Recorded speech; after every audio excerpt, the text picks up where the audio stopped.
Bate man jud kog batasan no, but I believe it's not okay to flirt someone else's husband just because you are not happy on your own.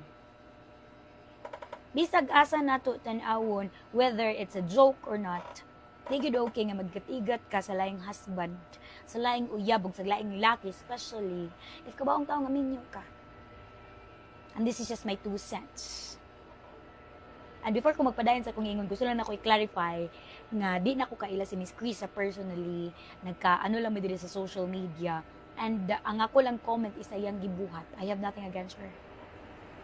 The comment is merely sa iyahang action nga gibuhat recently. Girl, you crossed the line. Sobra po. Yeah, hubog kaya gaya to and this and that, pagbuhat sa video, pero pag-edit ato, di man kahubog. Pag-post ato, di man kahubog. And the way you steer up the social media, you think it's okay. Actually, okay ra. But do not expect people to be happy about it. Kasi tinuod lang, kung ako atong uyab day, dugo ng baba ni mo day. Problema, kaya di man ako si Andy. Naiman si Andy kay klase, kay mutubag, kung ako atong uyab, sa tinuod lang, mag-ihap ka. Mag-ihap ka sa iyong ngipon it. Tistingi lang yun.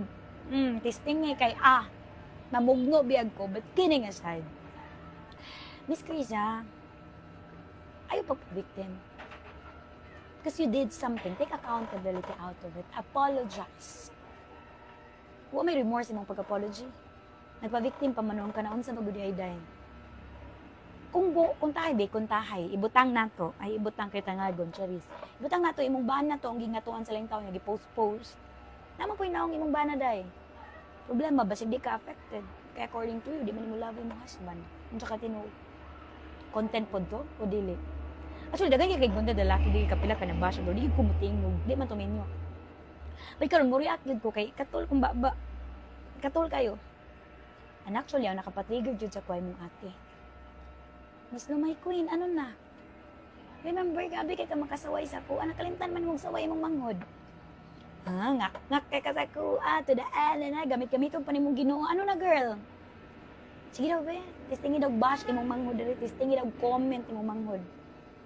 Kung kaya ba ni mo? Wala kong ingon. Bago ta mamantay sa laing tao, bantayan na to tong kaugalingon. And yeah, I know for sure na po maingon dira. Please ha, ayaw ni... Mabot na po sa akong naong ron. Di ko makipag-compete. Kabaw ko nga, di mi parehas. We're not on the same, platform.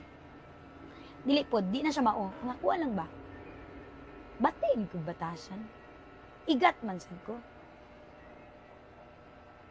Pero, na may igat na tamang lugar.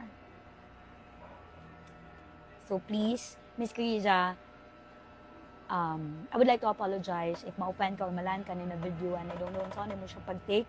Pero kato lang, girl. If gusto ka mahilo mga tao sa imo ha, ang dami na siya content og laki. Mura man kag dininyo. Mura man kag kanang, may kabaw nga na kay anak.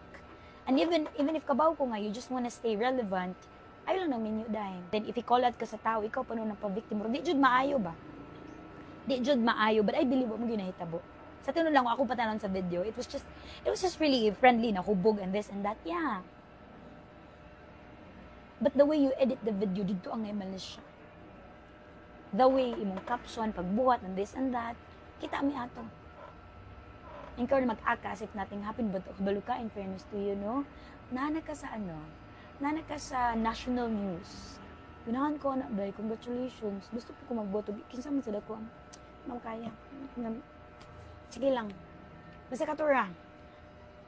So, Miss Lumay Queen. Wala to na ko kasabaan